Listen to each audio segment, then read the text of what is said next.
सन 1974 में राजेश खन्ना मुमताज अभिनीत मनमोहन देसाई के निर्देशन में एक फिल्म आई थी रोटी। इस सुपरहिट फिल्म में राजेश खन्ना द्वारा निभाया गया पात्र मात्र एक रोटी की खातिर अपराधी बन गया था। इस रोटी फिल्म की तरह इस कहानी में भी एक नौकर रोटी के लिए रोजी नाम की अपनी मालकिन का कत्ल कर बैठा। इत्तेफाक यह भी है कि रोटी फिल्म के नायक राजेश खन्ना की तरह इस नौकर का नाम भी राजेश ही है।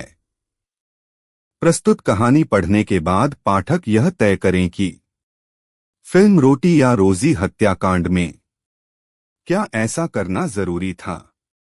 क्या इस समस्या का कोई दूसरा समाधान या विकल्प नहीं हो सकता था।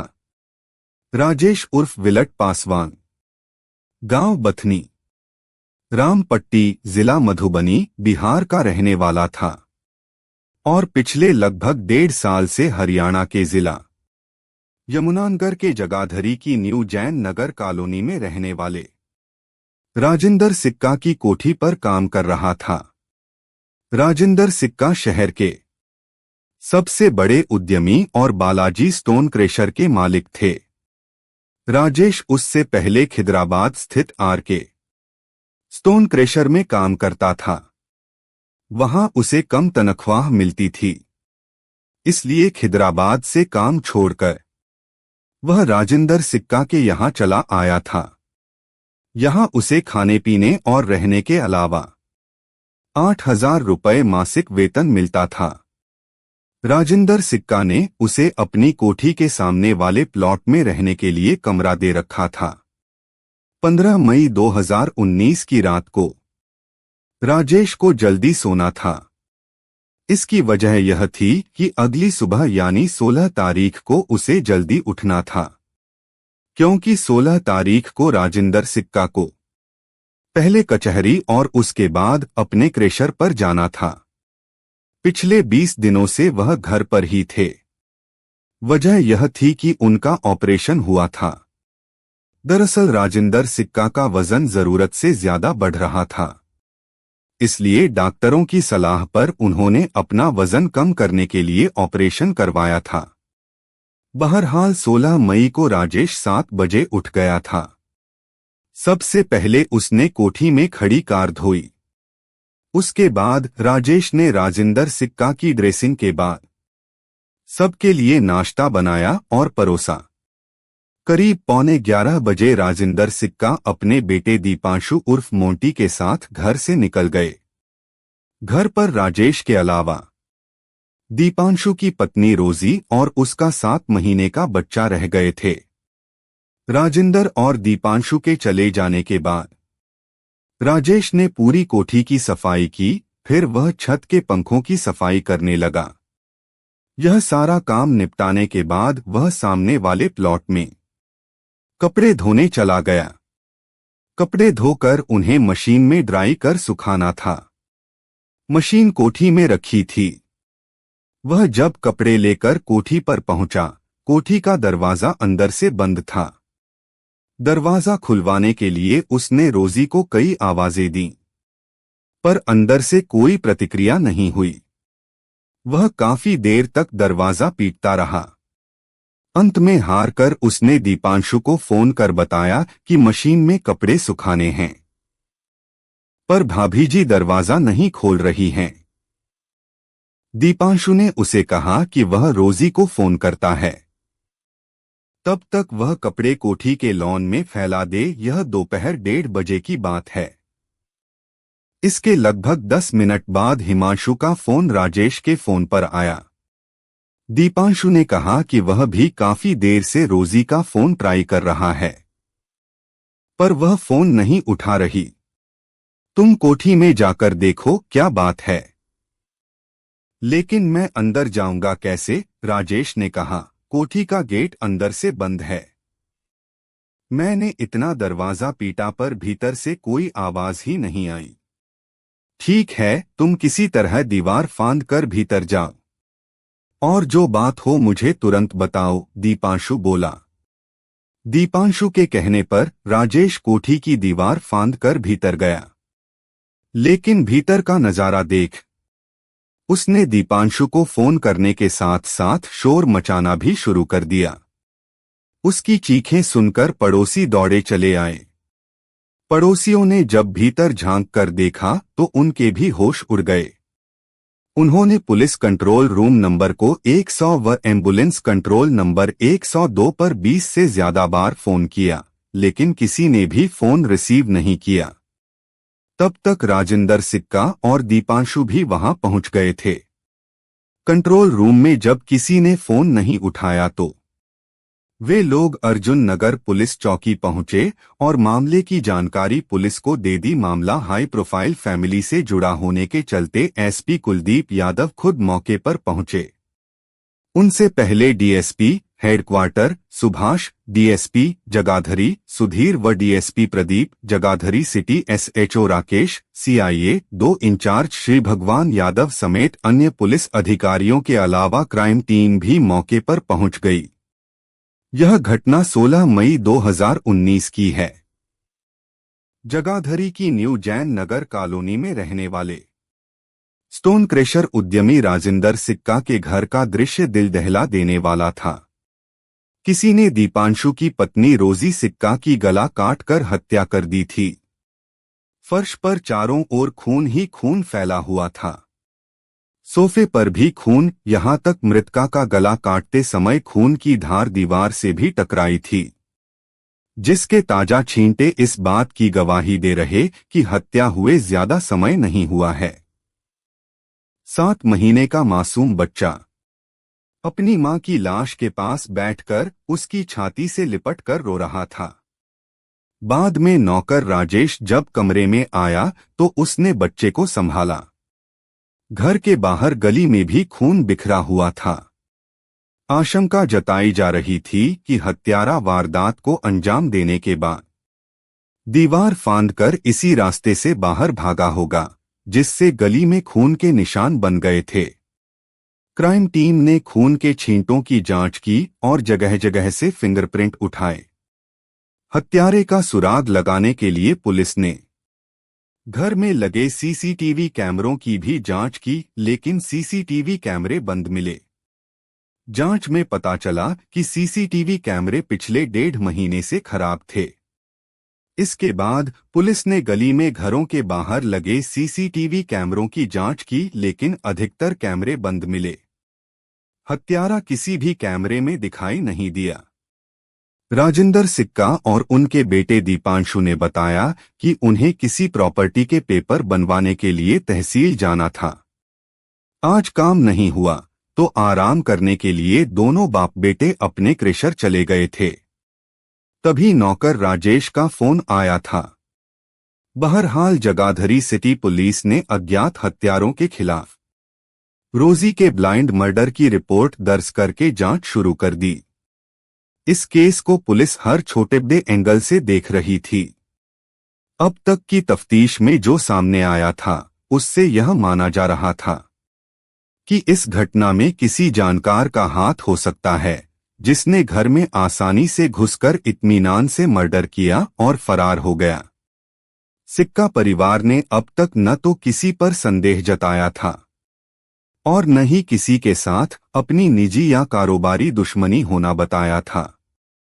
दीपांशु और रोजी की शादी 28 फरवरी 2018 को हुई थी। एसपी कुलदीप यादव ने मामले की जांच के लिए सीआईए समेत 4 टीमें गठित कर दी, लेकिन अभी तक कोई नतीजा सामने नहीं आया था। घटनास्थल पर लूट या चोरी के चिन्ह भी नहीं मिले थे। प्रारंभिक जांच में मामला केवल रोजी की हत्या करने का ही सामने आया था, लेकिन जिस बेरहमी से हत्या की गई थी उससे व्यक्तिगत रंजिश का होना साफ दिखाई दे रहा था। पुलिस टीमों ने क्राइम सीन को एक बार दोबारा बारीकी से चेक किया। इस बार पुलिस ने सामने वाले उस प्लॉट को भी चेक किया जिसमें नौकर राजेश रहता था। पुलिस को वहां कुछ ऐसे सबूत मिले जिसकी वजह से पुलिस सिक्का परिवार के नौकर राजेश को पूछताछ के लिए थाने ले गई। दरअसल सीआईए 2 के इंचार्ज इंस्पेक्टर श्री भगवान यादव को पहले से ही नौकर राजेश पर कुछ शक था। यह शक उसके कमरे की तलाशी लेने के बाद और पुख्ता हो गया था। पहला शक मर्डर के बाद जब उसके मालिक और पुलिस राजेंद्र सिक्का की कोठी पर पहुंची तो नौकर राजेश भी दुखी होने का नाटक करते हुए जोर जोर से रोने लगा था। दूसरा शक दीपांशु से फोन पर बात करने के 10 मिनट बाद जब राजेंद्र सिक्का ने उसे फोन पर कहा कि वह घर जाकर देखे बहू फोन क्यों नहीं उठा रही। इस पर राजेश ने बताया था कि वह जर्दा लेने के लिए आया है, अभी कोठी जाकर देख लेगा क्या बात है। जबकि 10 मिनट पहले उसने दीपांशु को बताया था कि वह कपड़े धो रहा है। तीसरा शक और पुख्ता सबूत यह था कि जिस मकान में नौकर राजेश रहता था वहां से कुछ ऐसे कपड़े बरामद हुए थे जिन्हें उसी समय धोया गया था। वे पूरी तरह से गीले थे।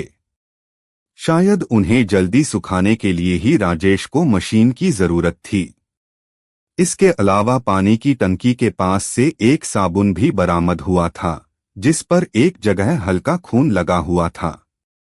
संभवत उस साबुन से ही उसने हाथ साफ किए थे। इंस्पेक्टर भगवान सिंह यादव ने कपड़ों सहित बाकी सभी चीजों को कब्जे में लेकर लैब में भिजवा दिया था।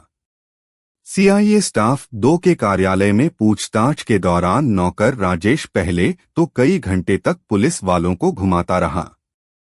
उसने अपने एबनॉर्मल होने का ड्रामा भी किया, लेकिन पुलिस ने जब सख्ती दिखाई तो उसने अपना गुनाह कबूल लिया। उसने रोजी सिक्का की हत्या की जो कहानी सुनाई उस पर विश्वास करना बहुत मुश्किल था। राजेश ने बताया कि उसने रोजी की हत्या इसलिए की थी क्योंकि वह उसे कम खाना देती थी। यह सुनकर पुलिस अधिकारी चौंके। उन्हें यकीन नहीं हो रहा था कि क्या कोई रोटी के लिए किसी की इस तरह हत्या कर सकता है। बहरहाल राजेश से पूछताछ के बाद हत्या की जो कहानी सामने आई इस प्रकार थी। राजेश की मां का देहांत हो चुका था। उसके 5 भाई बहन थे, 3 भाई और 2 बहनें। उसे छोड़कर बाकी सभी शादीशुदा थे। वह भी अपना घर बसाने के लिए पैसा कमाने अपने गांव से सैकड़ों किलोमीटर दूर जगाधरी आया था। वह पहले आर.के. क्रेशर खिदराबाद में नौकरी पर लगा था। इसके बाद वह राजेंद्र सिक्का के पास नौकरी करने लगा। सिक्का के यहाँ वह खुश था। यहाँ भरपेट खाने के साथ उसे अच्छा वेतन भी मिलता था। वह भी जी-जान से सिक्का परिवार की सेवा करता था। नौकर और मालिकों के बीच सब कुछ ठीक ठाक चल रहा था कि अचानक राजेश के जीवन में मुसीबतें किसी पहाड़ की तरह खड़ी हुई थीं। एक दिन राजेश के पास उसके गांव से खबर आई कि उसके पिता का निधन हो गया है। वह अपने पिता से बहुत प्रेम करता था। 30 मार्च 2019 को वह अपने पिता के निधन पर गांव गया और 19 अप्रैल को वह गांव से वापस अपनी नौकरी पर सिक्का परिवार में आ गया। राजेश ने बताया कि दीपांशु साहब की शादी 28 फरवरी 2018 को रोजी से हुई थी और उसकी जिंदगी में असली समस्या उस घर में नई बहू के आने से ही शुरू हो गई थी। दीपांशु की शादी के पहले वह खुद कोठी में खाना बनाया करता था, पर शादी के 2-2.5 महीने बाद नई बहू रोजी ने खाना बनाना शुरू कर दिया था। उसे रोजी के खाना बनाने से कोई एतराज नहीं था। उसे एतराज इस बात का था कि रोजी उसे कम खाना देती थी। उसने इस बात की शिकायत राजेंद्र और दीपांशु के अलावा रोजी से भी की थी, लेकिन किसी ने उसकी बात पर ध्यान नहीं दिया और न उसकी परेशानी को गंभीरता से समझा। अपने पिता की मौत के बाद गांव से वापस आने के बाद तो उसके खाने वाली समस्या ने और भी गंभीर रूप धारण कर लिया था। रोजी उसे कम खाना पीना देती थी। चाय भी छोटी सी प्याली में मिलती थी। उसे रात के खाने में अधिकांशत दोपहर का बासी खाना दिया जाता था। खाना मांगने पर वह अक्सर कहा करती थी, तुम खाने के लिए जानवरों की तरह बोलते हो और जानवरों की तरह ही खाते हो। पिता के मरने के बाद राजेश के सामने यह समस्या आ खड़ी हुई थी कि रोजी उसे गिनकर 4 से 5 रोटियां देती थी, जिसमें से एक रोटी वह अपने दिवंगत पिता के नाम की निकालकर कुत्तों को खिला देता था। इसलिए उसकी एक रोटी और कम होने लगी थी। पहले ही 4 रोटी से उसका पेट नहीं भरता था, अब तो उसे पता भी नहीं चलता था कि उसने खाना खाया भी है या नहीं। घटना वाले दिन 16 मई 2019 को भी यही हुआ था। सुबह 7 बजे से काम करते करते दोपहर को जब उसे भूख लगी तो उसने खाना मांगा। इस पर मालकिन रोजी ने उससे कहा, खाना अभी बना नहीं है, दीपांशु के आने के बाद बनेगा, तभी मिलेगा। इस पर राजेश ने हाथ जोड़कर निवेदन करते हुए कहा, भाभी जी, साहब लोग पता नहीं कब तक आएंगे, लेकिन भूख से मेरी जान निकल रही है। यदि आप खाना नहीं बना सकती तो मैं खुद बनाकर खा लूंगा। रोजी ने तब उसे रटैटाए शब्द सुनाए कि तुम खाने के लिए जानवरों की तरह बोलते हो और जानवरों की तरह खाते हो। हर बार यह बातें सुनते सुनते इस बार राजेश को गुस्सा आ गया था। बात उसकी बर्दाश्त से बाहर चली गई थी। वह उसी समय रसाई में गया और वहां से सब्जी काटने वाला चाकू उठा लाया। उस समय रोजी कमरे में बैठी मोबाइल फोन पर गेम खेलने में व्यस्त थी। दबे पांव वह उसके पीछे पहुंचा और बाएं हाथ से उसका गला कसकर पकड़ लिया और दाहिने हाथ से गर्दन पर वार चाकू से करने लगा। अचानक हुए इस हमले से रोजी घबरा गई। फिर जल्द ही उसने अपने आप को उसके चंगुल से छुड़ाने के प्रयास शुरू कर दिए। चीखने चिल्लाने के साथ उसने अपनी गर्दन छुड़ाने के लिए राजेश के हाथ पर अपने दांतों से काटना शुरू कर दिया था। उसने राजेश के हाथ की 2 अंगुलियों पर अपने दांत गड़ा दिए। इसके बावजूद भी राजेश ने पकड़ ढीली नहीं की, अधिक देर तक संघर्ष न कर सकी। तब तक राजेश ने चाकू से उसकी गर्दन रेत दी। इसके बाद वह कटे हुए वृक्ष की तरह लहराते हुए फर्श पर गिरी और कुछ देर तड़पने के बाद हमेशा के लिए शांत हो गई। रोजी की हत्या करने के बाद उसने चाकू को धोकर रसोई में रख दिया और वहां से फरार हो गया। बड़े गेट पर खून के निशान न आए, इसलिए वह छोटे गेट के ऊपर से कूदकर बाहर अपने कमरे में पहुंच गया। उसने खून से सने कपड़े भी धो दिए। किसी को उस पर शक न हो इसके लिए उसने खुद ही रोजी के पति दीपांशु उर्फ मोंटी को फोन करके बताया था कि उसे वॉशिंग मशीन में कपड़े सुखाने हैं, लेकिन भाभी जी गेट नहीं खोल रही हैं। नौकर राजेश ने रोजी की हत्या प्रोफेशन हत्यारों जैसे तरीके से की थी। राजेश के बयान कलमबद्ध करने के बाद Jagadhri city SHO inspector Rajesh और इंस्पेक्टर श्री भगवान यादव ने 18 मई 2019 को आरोपी को एसीजेएम जगाधरी गगनदीप मित्तल की अदालत में पेश कर 5 दिनों के पुलिस रिमांड पर लिया। रिमांड के दौरान उसे मनोरोग चिकित्सक को भी दिखाया, पर किसी ने यह बात दावे के साथ नहीं कही कि वह साइको है या नहीं।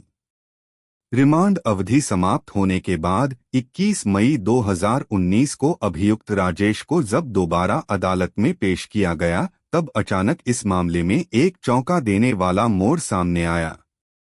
शहर के चर्चित हाई प्रोफाइल रोजी सिक्का मर्डर केस के आरोपी नौकर राजेश उर्फ विलट पासवान ने एक बड़ा खुलासा करते हुए बताया कि उसने रोजी की हत्या उसके ससुर राजिंदर सिक्का के कहने पर की थी। राजिंदर सिक्का ने उसे 50,000 रुपए का लालच देकर यह हत्या करवाई थी। दोपहर बाद आरोपी को एसीजेएम गगनदीप मित्तल की अदालत में पेश किया गया। जब वह अदालत से बाहर निकला तो उसने सीआईए 2 स्टाफ की मौजूदगी में पूरी मीडिया के सामने अपने मालिक पर कई गंभीर आरोप जड़े। उसने कहा कि उस पर दबाव बनाया गया था कि वह रोजी की हत्या करे। यह सारी योजना हत्या से एक रात पहले ही बना ली गई थी। नौकर राजेश के अनुसार राजिंदर सिक्का ने उससे कहा था कि घर में इतना पैसा आता है पर पता ही नहीं चलता कि वह जाता कहाँ है। उन्हें पैसों का कोई हिसाब किताब नहीं मिलता। राजेश के अनुसार उसने रोजी की हत्या करने से मना कर दिया था। तब उन्होंने उसे धमकी दी कि यदि तू यह काम नहीं करेगा तो तू मरेगा। इसलिए अपनी सुरक्षा के लिए उसने यह काम किया था। राजिंदर सिक्का ने उसे विश्वास दिलाया था कि तुझे कुछ नहीं होगा। यदि कोई बात होती है तो तू रोजी द्वारा रोटी कम देने की बात बता देना। राजेश के अनुसार इस काम के लिए उसे कोई एडवांस धनराशि नहीं दी गई थी। यह कहा गया था कि अगले साल जब तुम शादी करोगे तो तुम्हें तुम्हारे 50,000 रुपए मिल जाएंगे। नौकर के इस सनसनीखेज बयान से केस में नया ट्विस्ट आ गया था। पुलिस जहां अब राजिंदर सिक्का को हिरासत में लेकर पूछताछ करेगी तो मृतका के पति दीपांशु उर्फ मोटी ने सीधे सीधे पुलिस पर आरोप लगाया कि वह जानबूझकर उसके पिता को फंसाने की कोशिश कर रही है। उधर 4 जून 2019 को रोजी के पिता जनकराज और मां सीमा रानी ने एसपी को दी गई शिकायत में आरोप लगाया कि दीपांशु ने 9 मई 2019 को उन्हें फोन करके 10 लाख रुपए की मांग की थी, जिस पर उन्होंने उससे कहा कि उन्होंने अपनी जमीन का सौदा कर दिया है, जिसकी रजिस्ट्री अभी नहीं हुई है। रजिस्ट्री होते ही वह पैसे दे देंगी। 16 मई यानी घटना वाले दिन दीपांशु ने फिर फोन करके पैसे मांगे थे। मना करने पर कुछ घंटे बाद ही रोजी की हत्या की खबर आ गई। उन्होंने आरोप लगाया कि बेटी की हत्या में राजिंदर सिक्का और दीपांशु भी शामिल हैं। उन्होंने केस की सीबीआई जांच कराने की मांग की। पुलिस की तरफ से नौकर राजेश द्वारा दिए गए बयानों की पुलिस ने जांच शुरू कर दी गई, पर कथा संकलन तक इस मामले में कुछ नया सामने नहीं आया था। रिमांड